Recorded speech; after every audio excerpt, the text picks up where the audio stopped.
Hello everyone and welcome to a brand new episode of the Sports Inside with your host Alamdar Khan. And yes, as you know, we give you sports information from all across the globe. You guys can surely reach out to us on our social media handle, which is at the rate of Indus News Sports. That works both for Twitter and for Instagram. But anyways, we'll go to the headlines first.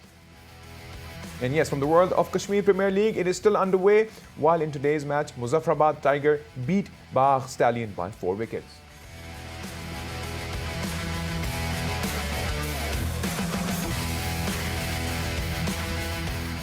And yes, talking about Pakistan versus West Indies, the Test series, yes, Pakistan versus West Indies Test series is set to begin today in Jamaica.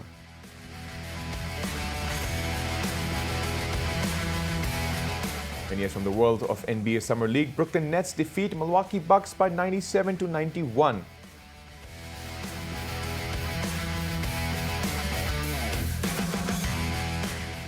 And yes, from the world of football, we talk about Chelsea beating Villarreal 6-5 penalty shootouts to lift the UEFA Super Cup.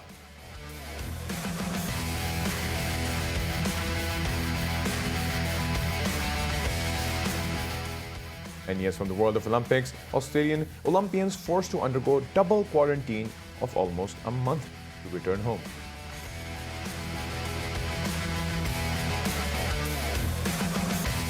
And yes, those were the headlines, and obviously we talk about sports from all across the globe. So yes, Kashmir Premier League is one interesting league that has finally taken place, and I think we all, in terms of it having right now, are proud of it. Not to discuss the entire in-depth analysis, of course, we would want to talk about what truly went there in terms of the matches. Yes, MUZAFFARABAD Tigers beat BAGH Stallions by 4 wickets on Thursday. And to discuss the in-depth analysis in terms of KPL itself, we have with us Mustafa Naqvi all the way from US. Mustafa, welcome to the show.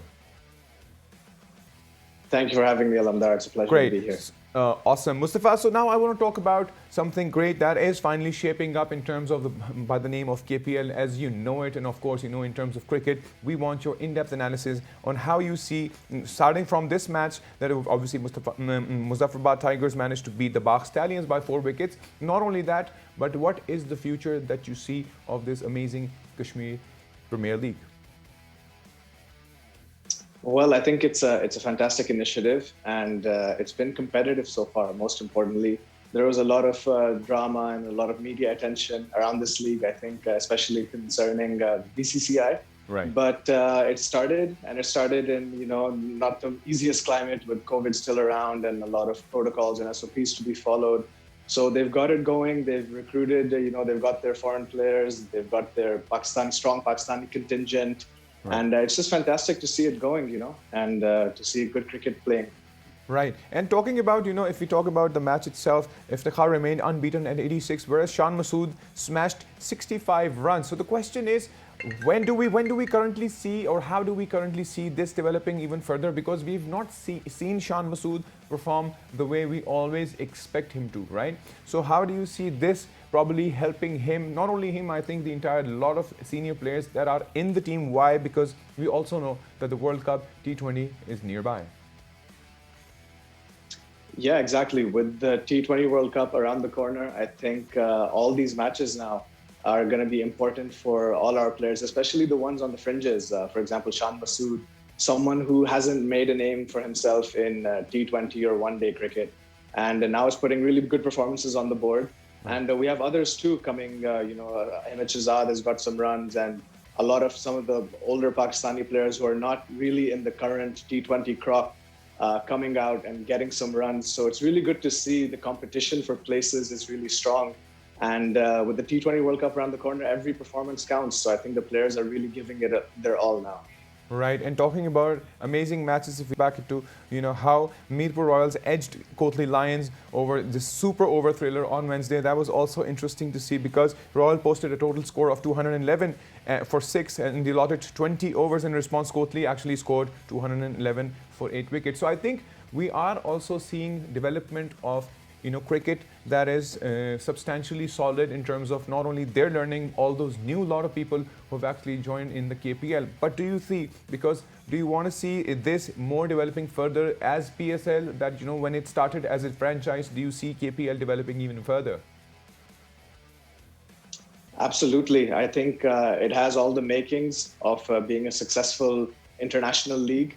It's just the first season, and as we've seen with leagues all over the world, it takes at least a few seasons to really get your league structured and to get it going and to have your sponsors and your teams. So I think it'll only grow from here.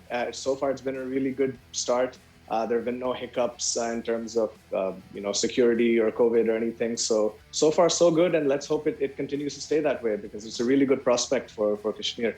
Absolutely, we would surely want that, and truly through this we want to get more and more talent. I think a big round of applause for PCB in ensuring that this comes to life, because as you mentioned earlier in terms of BCCI and the entire controversial perspective when we talk about it, the point is I think it probably gave Kashmir Premier League even more value.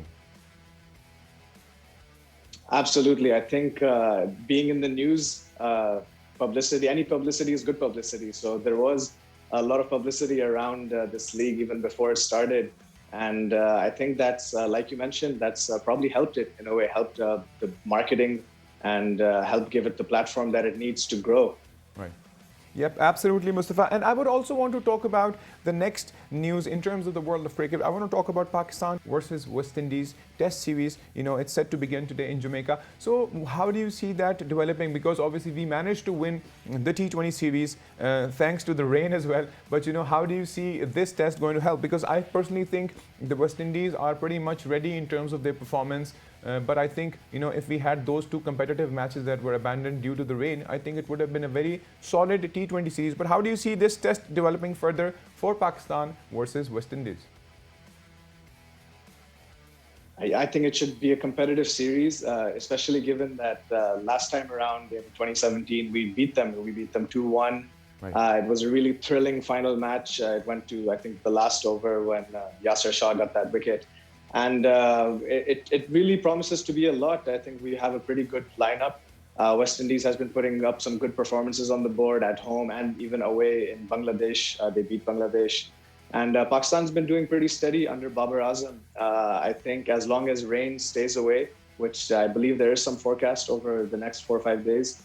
But fingers crossed the rain stays away. I think we have a good contest on our hands coming up. Right, and if we look back into West Indies having the 4-1 lead over Pakistan in the 8th series played in the Caribbean, I think it surely will be a nail-biting initiative in terms of the match, in terms of the entire test. Yeah, absolutely. I think the T20 series leading up to this was kind of a good warm-up, even though a couple of the games got rained out. But both teams are kind of on equal footing right now in Test match cricket. No one really has the upper hand, though I believe Pakistan might be favorites in this given their ranking and recent form. Right. But it all promises to be a great series. Well, let's hope for the best, Mustafa. I would also want one last question in terms of how prepared do you see Pakistan cricket team is, because we see the World Cup coming up, and the good part, or maybe the lucky part for us, is it is happening in UAE and Oman. So because of the PSL and the entire perspectives, I think all those countries who are based in this part of the world, Asia side, I think they do have an edge. So how do you see further developing, and do you think are we ready for World Cup T20?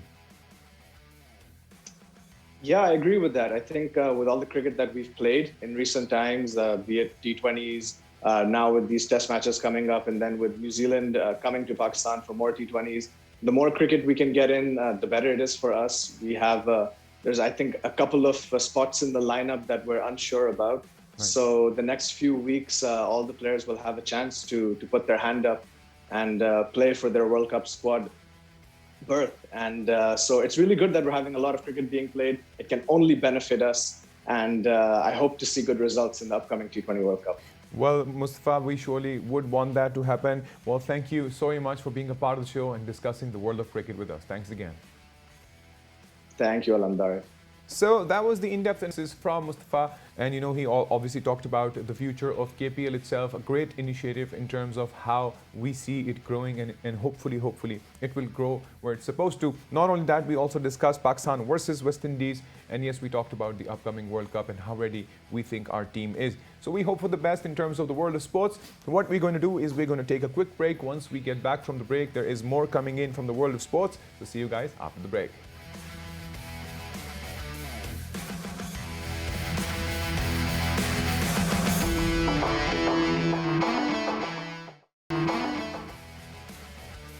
And yes, welcome back from the break. And yes, before the break, we were discussing the world of KPL. And not to forget, we also discussed Pakistan versus West Indies. That is surely going to be an interesting test, because if we look back into how they managed to win the T20 series, but obviously it had a lot of rain issues that were being a part of it. But anyways, besides this, we are going to talk about the world of NBA. And yes, as we know that the Summer League is currently underway, and there are some interesting matches in terms of all the new raw talent that's coming up to the world of NBA. And to discuss the in-depth analysis, we have with us Yanis all the way from Athens, Greece. Yanis, welcome to the show.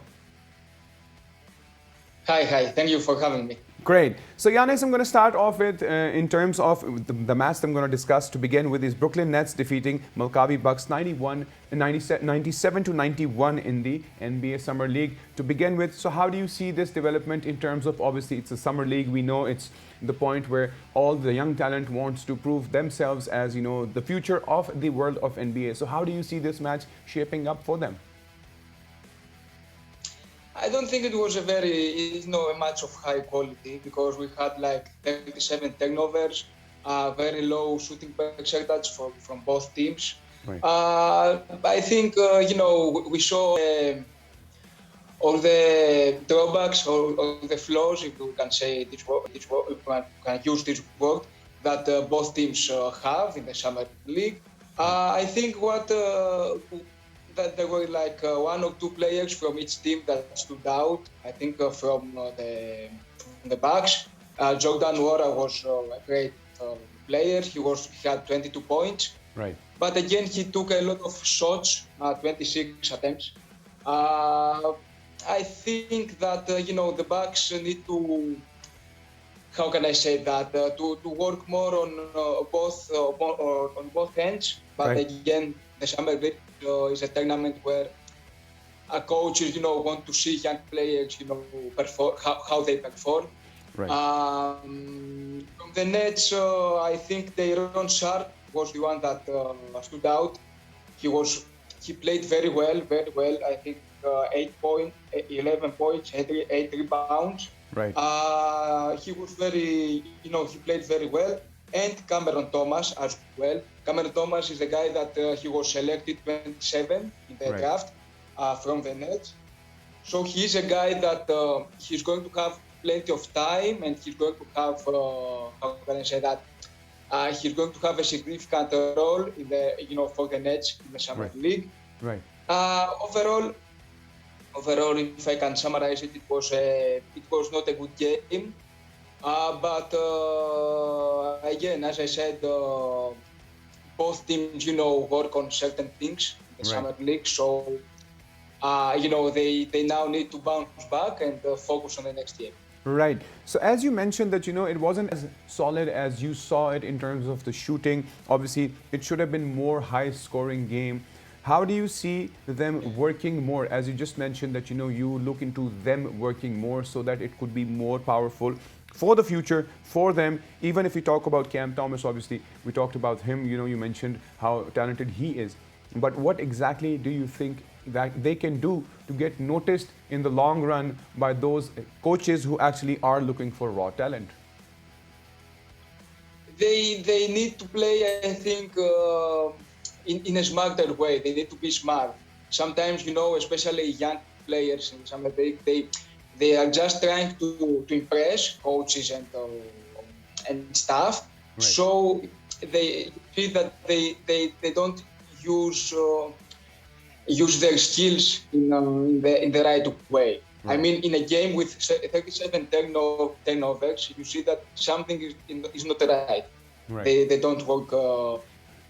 They need to play faster, but at the same time they need to use their mind and play, in a high level.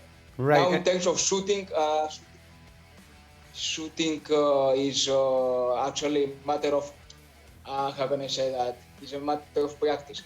I think it's pretty much more. I think it's pretty much more in terms of how they practice, because sometimes you play in the offensive side. Obviously, sometimes being extra offensive, you can actually lose those shoots. But sometimes even more defensive side, then you're not scoring. So I think they need to have a balance. I just want to ask one more question from you in terms of obviously the NBA Summer League. How do you see the future? Because if we look back into Antetokounmpo, if we talk about Giannis, how he managed to get noticed from this Summer League, do you think there are any potential individuals, as you just mentioned, Cam Thomas? So do you think he's probably one of those individuals that can be noticed in the long run for the world of NBA? I think Cam Thomas and Daron Sharp are two players that have the potential to have it. How can I say that, a breakout year maybe? Right. But it depends actually on how the team and the coach wants to use those players. I mean, the Nets, they have a star team. Right. They have Kevin Durant, James Harden, Kyrie Irving. So when a young player comes in, I don't know exactly what role they are going to have. So for me, teams like the Nets or the Lakers or another team, the Warriors, I don't think it's a good fit for young players to sign. Right, and I would also want you to shed more light on the second game that I want to discuss of the Summer League. Obviously, Warriors versus the Raptors, 90-84. How do you see that as well in terms of development for them? And we know that Summer League would probably come up to conclusion by end August. So, but there are people who are doing debut. If you talk about Raptors debut, Atiawa, who actually managed to score 13 points and 11 rebounds in his debut. So, talents like these are the ones to be noticed. So how do you see this game developing more further? For me, for the Warriors, I focus my attention on Jonathan Minga. Right. He's the number 7 of the draft. He Right. was selected number 7 from the Warriors.